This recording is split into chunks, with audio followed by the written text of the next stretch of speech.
Plasma rocket engine by Russia. Rosatom nuclear energy propulsion nuclear plasma and rocket engine by Rosatom nuclear by Russia. Ayan, sina.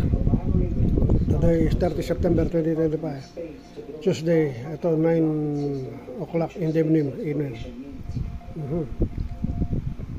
Plasma rocket engine by Russia to take to Mars 2 to 3 months journey.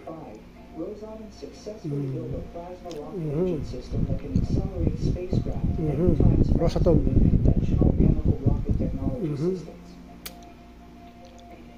The plasma rocket engine by Russia.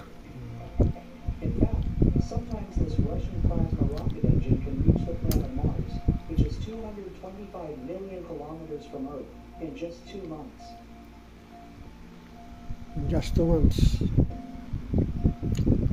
This is certainly a major achievement, as conventional rockets typically take 9 to 12 months to reach Mars. 9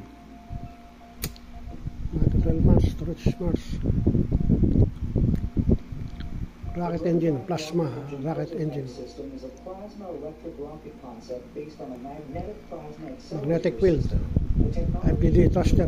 Strong magnetic fields and electrical energy to ionize gas into plasma and then utilize Electrons, nucleus, plasma.